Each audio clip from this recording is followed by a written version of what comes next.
Hello and welcome to this edition of Raymond Moore Speaks. As we get started with this program, one of the things I'd like you to do, if you could just go to the bottom of your screen and hit the like button and hit the share button so your friends can see it and the message can get out.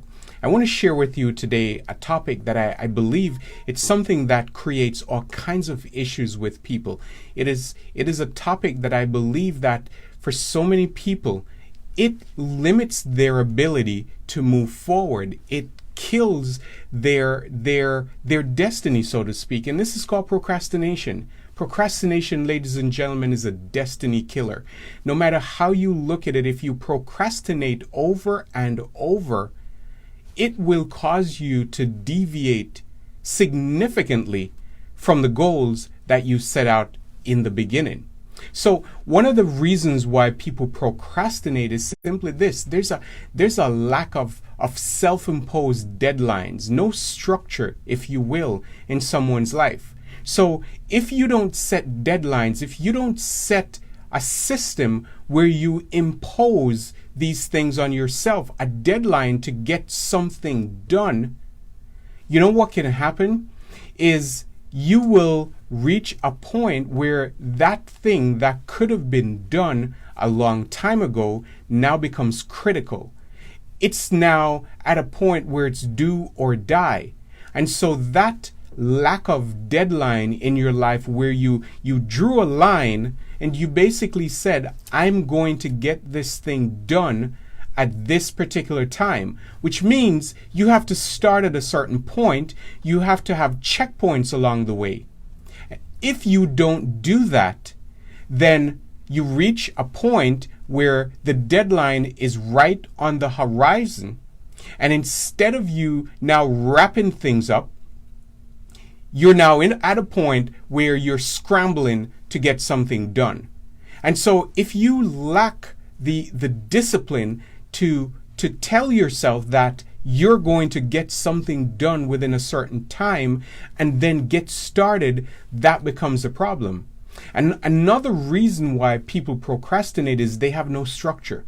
And maybe this lack of structure has to do with how you were brought up. Maybe this lack of structure has to do with the environment that you're currently in. So you weren't brought up really with there's a certain time that you wake up. There's a certain time that you have dinner. There's a certain time that you go to bed in order to get to work the next day or to get to school the next day. And so this lack of structure tends to leave things up in the air. And so it's done whenever you feel like it. It's done at your leisure. And in many scenarios, it's not done in the correct manner. And that becomes a problem, ladies and gentlemen. That becomes a serious problem. Because if you lack the structure that is necessary to get the thing done, this type of behavior can carry over into other areas of your life. And so maybe right now you're in school and you're in college, but since there's no one to put guardrails, so to speak, and to keep you in a certain path and to keep you and force you to do the right thing, you have to discipline yourself in order to say, I will not go partying. I have to get homework done. I have to do research. I must study. If you don't impose these restrictions on yourself, then the procrastination will cause the destiny to die. What do I mean by that? If you start to deviate, a lot of times your destiny really is a journey. Destiny is not something you accomplish overnight. It's a journey.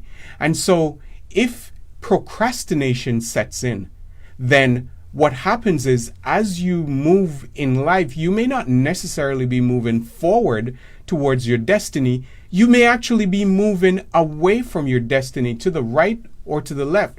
And there's a deviation from the pre-planned path. And so you look back 10 years later, 15 years later, and you realize that the things you thought you would have accomplished by a certain point are no longer in sight. And you feel like they're so far away, there's no use in trying anymore. So it is essential then that you impose deadlines, you impose restrictions, and you set up structure for yourself at a very early age or at whatever point you are in life. There is no sense, ladies and gentlemen, in talking excitedly about what you're going to do and what you're going to accomplish if you don't impose certain restrictions on yourself. I can't party tonight because I have to go do something that's going to move me one step closer to my destiny. I can't hang out with you tonight. I can't do the things. I'm going to have to delay certain things in order to spend the time doing the things right now that are necessary to help me to move forward. So be careful, pay attention to this. And one of the things I'd love for you to do is simply this. As you're listening, ask yourself the question, is this me? Am I the one who is procrastinating? A friend of mine told me, and I actually was there when he did this, but we talked about it years later, where we had a test to do in a particular class. It was an English literature class. And so a bunch of us, we got together in a study group and we were all studying, but he decided not to study, to find out that someone had given him a tape of the movie. Now, this is going back years ago.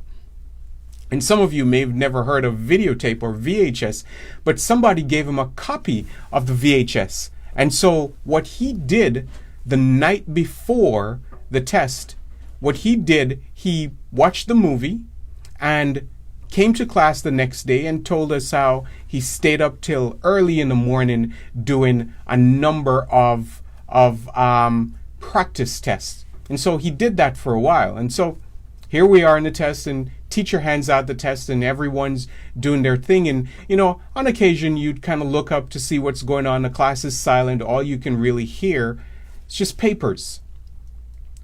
At one point I looked around and my friend Robert had his head on his desk. Robert was fast asleep. Now, Mr. Matthias, the teacher, sat in the front of the class. Every now and then he'd look over his newspaper or he was grading some other paper, and he'd just kind of look over and he saw that Robert was sleeping. And every now and then you'd hear a little giggle or something, and no one would get up. No one bothered him.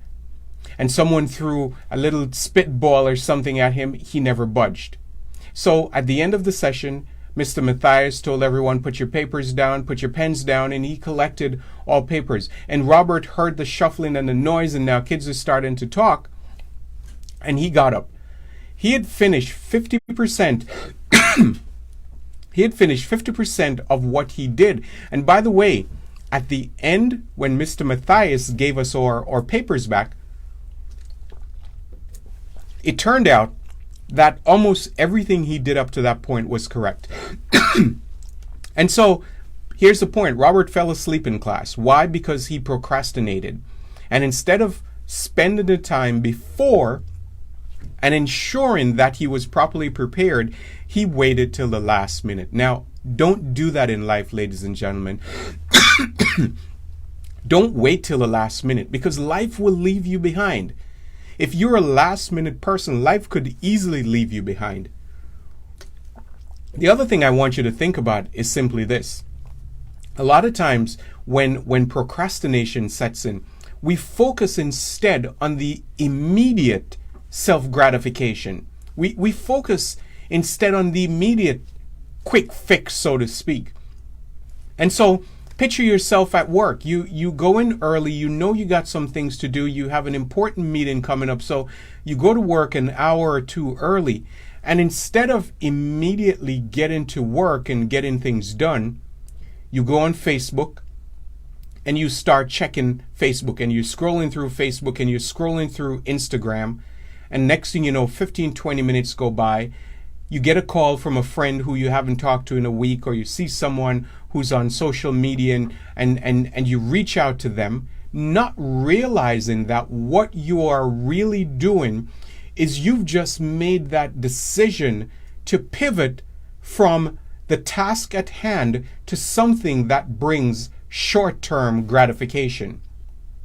And so an hour goes by, you now check your email, you check the news newsreel, you check a bunch of things, and the hour that you got into work early that should have been spent doing certain things, you now have lost that hour because you've chosen instead to gratify your flesh, to gratify your desires, instead of putting that aside and doing something that is of real value. And how many times have you found yourself in that situation where later on you're now scrambling again to get something done, and because you're scrambling, you never give your best. It's never your best job. It's never, when you put it out, it's never the thing that really you can put your name on and said, this is my best. What you do is you try to get good enough done in a short term. And can I tell you something? Good enough is never good enough. So don't put yourself in that position. Now, some people will convince themselves that they have enough time. And this is also a very crucial part of procrastination. People will convince themselves that, oh, don't worry about it. I have enough time. I can get this done and get it done right within a given period of time. And so they set a deadline. They set an arbitrary deadline within the real timeline. So something was supposed to take an hour to get done, and you need an hour of undisturbed work to get it done. And what they do is they set it for the last 15 minutes before it's due and say, no, I can get this done in 20 minutes. And so you start to scramble, not realizing that there are challenges, or there are some roadblocks, or there's some things that are going to come up in the process. And then you start to panic because you realize now you're not going to hit your goal because, again, procrastination. Now, what I want you to remember is this. We're talking about destiny killers, ladies and gentlemen. Procrastination, as simple and as harmless as it appears to be, will cause you to deviate from the path.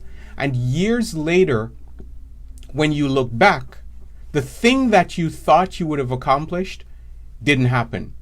A friend of mine in high school told me about how the plan for her life was she was planning to move to one of the Eastern Caribbean islands after high school to go study French. And then from there, once she was fluent in the language, would be to return to work with the United Nations, or to work with the Jamaican consulate, or somewhere where she can translate French to English.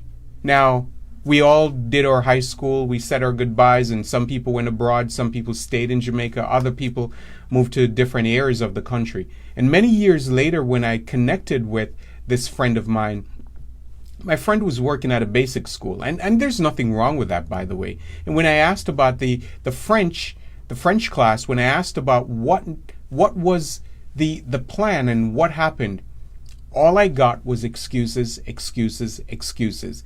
The bottom line is, ladies and gentlemen, it was never accomplished. It never happened. This can be anybody. This could be your story. You could be listening now thinking, I had planned this 10 years ago. I had planned this 15 years ago. But for whatever reason, life came in the way. You procrastinated, and the result was simply this. It never happened. So here you are now complaining, finding fault, blaming other people, blaming the environment about why this thing didn't happen the way it was supposed to happen. Can I tell you something? At the end of the day, I always say, if it's to be, it's up to me. It's not up to you. It's not up to the other person. It's not up to your parents. Too many young people nowadays, they have this sense of entitlement that if something is supposed to happen, your parents must do it for you. Your parents must lead the way. Your parents must force you.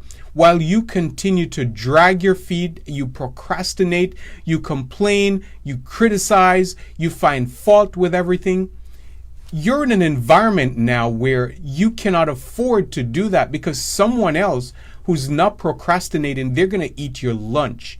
Someone else who's not procrastinating is going to do the right thing, and in doing the right thing, they will move forward, and you're still in the same position, talking about when you get to that point. When you get to that point, you're going to do it. You know, recently I was talking to someone who had procrastinated so much in life.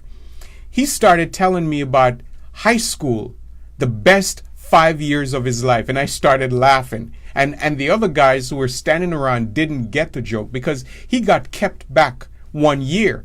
And here he is in his 50s saying, high school, the best years of my life. So my question to you is, will you cause procrastination to seep into your life to the point where the best years of your life was college or high school or sometime in the past, when in reality, the best years of your life should be now. The best years of your life should be right ahead of you. As you accomplish things, you should be looking forward to the next year, because your accomplishments for this year have been so great and so significant, you can't wait for next year to come. So I'm going to encourage you today to put guardrails in place that will keep you on target. And that you will avoid this habitual inconsistency that plagues so many people. And they do it so many times, they do it so often, and the habit is so ingrained in them, they're not even aware that they are procrastinating. They're not even aware that they're doing the thing that's keeping them back. See, one of the things people do when they procrastinate is they talk about their dislike for the thing that they're going to do. They reason that the thing may be boring. They reason that the thing may be unpleasant. They reason that the thing itself at hand, the task that needs to be done, is time consuming. So in doing that, we reason in procrastination. We allow procrastination now to be front and center because we've decided that it's boring. It's unpleasant. I don't want to do it. How many of you have known, you know this, you need to go clean the garage. The garage, you can't put another thing in the garage. You're so embarrassed you can't even open the garage door, because if you open the garage door, something's going to fall out. It is so packed with junk, and you've been meaning for the longest time to get started, to go clean the garage, but you procrastinate. It's too hot outside. I slept too late. The garage is too hot. Oh, I forgot to empty the garbage can so I can start. And you put it off for another week. And you put it off for another week. And pretty soon, someone said, oh, they saw a roach in the house. Now you start to get pests in the house because you didn't clean the garage. And maybe it's not a garage for you. Maybe it's a simple thing as cleaning up your work area at work. And you've been meaning to spend the time because the clutter has become such a distraction to you and to others. And you've been meaning to do that. You've been meaning to work on a particular report that you know it's a monthly report. It is essential to your organization, and you've done nothing about it. And instead of doing a little bit on a daily basis, you put it off till the last minute, and you end up spending 2, 3, 4, 5 nights in a row working on this report when you could have done a little bit at a time and gotten the work done. And so we put things off because we decide that they're unpleasant. We don't like them. Sometimes we put things off. Why? Because we don't see where the thing that we're doing is really going to add value to our lives, to our family, or to our organization. And a lot of times, especially, people will work in jobs that are thankless. And so the thing that you know is necessary for you to do does not get done because you've reasoned in your mind that no one appreciates you and no one will pay attention to that thing anyway. But at the end of the day, that little task, if not done, will build up and create a big problem later on simply because you procrastinated. So don't back away from something simply because you dislike it. Step forward and get it done. Oftentimes, ladies and gentlemen, the challenge is simply this.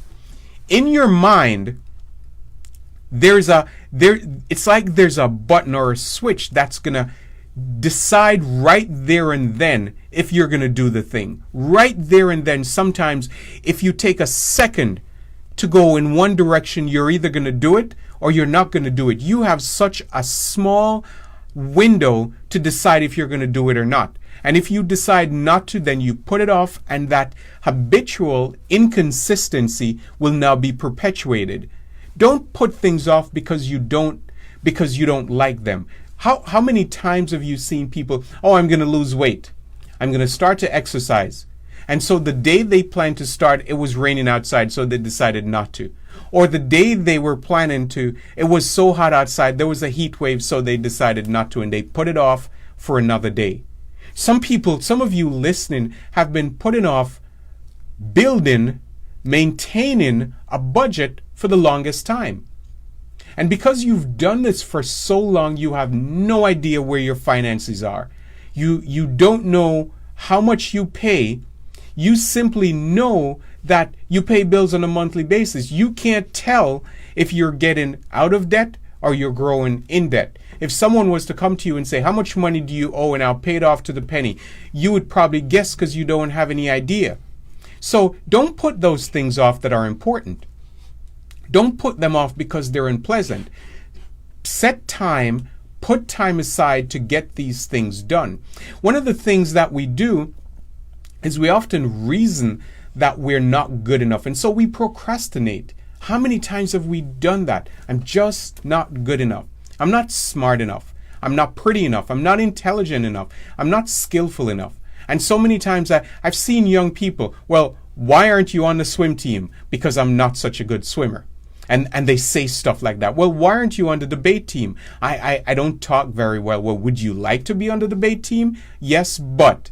And the buts are nothing but exercises. And then you see this little wimpy kid who shows up and they get on a football team, and this kid becomes the captain of the football team, and they have 2 left feet. They can't even play soccer. But all of a sudden, they're the captain of the football team. Why? Because they chose not to procrastinate. They decided that I'm not going to let my limitations hold me back. I may not be the fastest one on the team.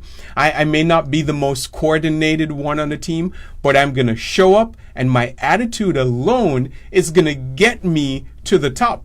Sometimes, ladies and gentlemen, the difference between success and failure is that little voice of procrastination telling you that you can't. And if that little voice is telling you that you can't, and you listen to it long enough, then it becomes the habit. It becomes the norm for you. Get out of that, ladies and gentlemen. Please get out of that. Tell yourself that you are good enough. Tell yourself that things will happen for you. Another reason why people procrastinate is they tell themselves things are too far gone. So you're 40, you're 50, and you think, I'm too old to get started. You think this is never going to happen because I wasted too much time. You tell yourself that too much have happened, and I've failed at so many things. It's never going to happen. If you tell yourself that, you know what's going to happen? That will become your norm. That will become your reality. And so you have to decide. No one else can do this for you. You have to decide that even though they tell me I can't play soccer, even though they tell me I'm not good enough, I'm still going to go out there. Now I'm using soccer as an analogy, but maybe it's a business. You have to tell yourself that you're good enough. So your friends have moved on and they started businesses and they're successful, and you're still working a dead-end job. Be thankful you have a job. But at the same time, don't give up on your dreams, because giving up on your dreams, as Henry Ford said, most people are dead at 21. They're simply waiting for the rest of their bodies to catch up. And what he meant by that is mentally you've checked out. You've decided that this isn't going to work. I am not good enough. And be honest with yourself. Have you done that? Have you said to yourself, I'm not good enough? I'll never get that bachelor's degree because I'm too old and school's too expensive. I'll never get that master's degree because I've waited too long and it's too expensive and I got kids, and I'll never start that business because I'm not smart enough. I'm not educated enough. I don't have the right skills because I waited too long. And all that is, ladies and gentlemen, are just reasons and excuses for not moving forward and going to get the thing done that you know you should do. Sometimes it eats you up on the inside because you refuse to move forward. Can I tell you this? Time is never too far spent. if you right now, if you are breathing, if you are walking and talking, then the opportunity is right in front of you. Now is the right time to get things done. So many people allow anxiety to step in. They start to think about all the reasons why they can't. Fear sets in. Laziness sets in. Doubt sets in. Past failures become the foremost thing they think about. And if you really stop to think about it, ladies and gentlemen, these thought processes, these internal demons, they all run together. Anxiety, fear, laziness, doubt, your past mistakes, they all run together, and they will tell you and they will convince you that you're not good enough. And the end result is procrastination. You put the thing off thinking, maybe one day I'll be better at this. Maybe one day, and one day never comes. One day is always someplace in the future. Have you ever met that individual? Instead of simply moving forward, something must first be perfect. So there's this attitude of perfectionism. And all that does is perpetuate the procrastination, because it must be perfect. I must be perfect before I start. The product that I'm going to sell, it must be perfect. Someone told me a couple of days ago, and they were talking about the two guys who started Microsoft, and they said, you know the difference between Steve and between the two guys? Here's what they simply said. And let me put it to you this way. And maybe, just maybe, you will find yourself in a situation like this. Some people want a perfect product before it goes on the market. Some people want a product that will deliver value to the market right now. So which one are you? Do you want the perfect product? Or do you want the product that people can appreciate and that will deliver value? And so when Microsoft was put out there, one individual decided that yes, it's never going to be perfect, but right now we can significantly impact the lives of millions of people around the world. The other individual said, no, I want a product that is absolutely perfect. Which one are you? Are you the perfectionist? Everything must be absolute. Can I tell you this, ladies and gentlemen? Nothing in life is perfect.